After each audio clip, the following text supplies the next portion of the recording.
মিয়ানমারের রাখাইনে চলছে গৃহযুদ্ধ। ভেঙে পড়েছে সেখানকার পুরো অর্থনৈতিক ব্যবস্থা। ভয়াবহ মানবিক বিপর্যয়ের আশঙ্কা করে জাতিসংঘ এরই মধ্যে বাংলাদেশকে জানিয়েছে, রাখাইনের দুর্ভিক্ষ মোকাবেলা না করা গেলে এবার শুধু রোহিঙ্গাই নয়, সেখানকার অন্য জনগোষ্ঠীরাও সীমান্ত অতিক্রম করার সম্ভাবনা রয়েছে। এ অবস্থায় বাংলাদেশের সহযোগিতা চাইছে সংস্থাটি। এর মধ্যেই প্রধান উপদেষ্টার আমন্ত্রণে জাতিসংঘের মহাসচিব অ্যান্তোনিও গুতেরেস 4 দিনের সফরে আসছেন বাংলাদেশে।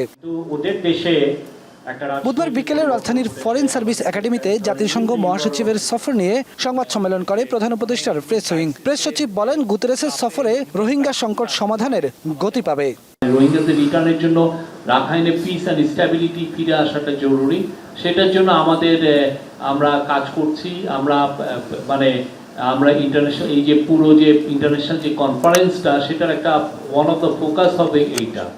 তিনি বলেন, ঝিমিয়ে পড়া রোহিঙ্গা সংকট বিশ্ব মানচিত্রে অগ্রাধিকারের জায়গায় নিয়ে আসতে চান প্রধান উপদেষ্টা। আর তাই তো এই সফর নানাভাবেই বাংলাদেশের জন্য গুরুত্বপূর্ণ। অনেকগুলো ক্রাইসিসের চাপে রোহিঙ্গা ক্রাইসিসটা আসলে অনেক ধামাচাপা পড়ে, ফোকাসটা এখানে ছিল না। সেই জায়গাটায় প্রফেসর ইউনূস বারবার চাচ্ছেন, এবং যখনই ইন্টারন্যাশনাল ডিগনিটারি তার সাথে কথা বলতে আসছেন, উনি কিন্তু এই রোহিঙ্গা ক্রাইসিসটা হাইলাইট করছেন। তো আমাদের দৃঢ় বিশ্বাস, ওনার এই সফরের ফলে রোহিঙ্গা ক্রাইসিসটা আবার গ্লোবাল ডিসকাশনে আসবে। এটা নিয়ে নতুন করে মানুষের ইন্টারেস্ট, গ্লোবাল যারা সুপার পাওয়ার বা রিজিয়নাল, তাদের মধ্যে ইন্টারেস্ট তৈরি হবে। রোহিঙ্গা ইস্যু ছাড়াও বাংলাদেশের সংস্কার প্রক্রিয়া নিয়ে জাতীয় ঐকমত্য কমিশনের সাথে বৈঠক করবেন জাতিসংঘ মহাসচিব।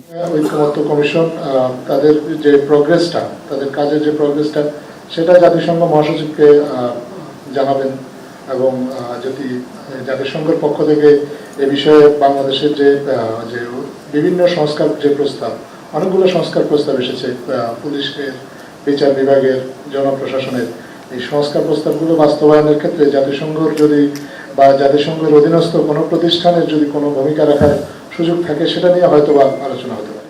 প্রায় 7 বছরের মাথায় জাতিসংঘ মহাসচিবের এটি দ্বিতীয় সফর। প্রধান উপদেষ্টার সাথে শুক্রবার উখিয়া ক্যাম্প পরিদর্শন করবেন তিনি। তারা দুজনেই আশ্রয় নেওয়া 1 লাখ রোহিঙ্গার সঙ্গে সেখানে ইফতার করবেন। বেলায়েত হোসাইন, এখন, Dhaka. Colour expert, George sap এবং মাইল্ড অন হ্যান্ডস টেকনোলজি সমৃদ্ধ অরিক্স ক্রিস্টাল ওয়াশ আপনার লন্ড্রি এক্সপার্ট।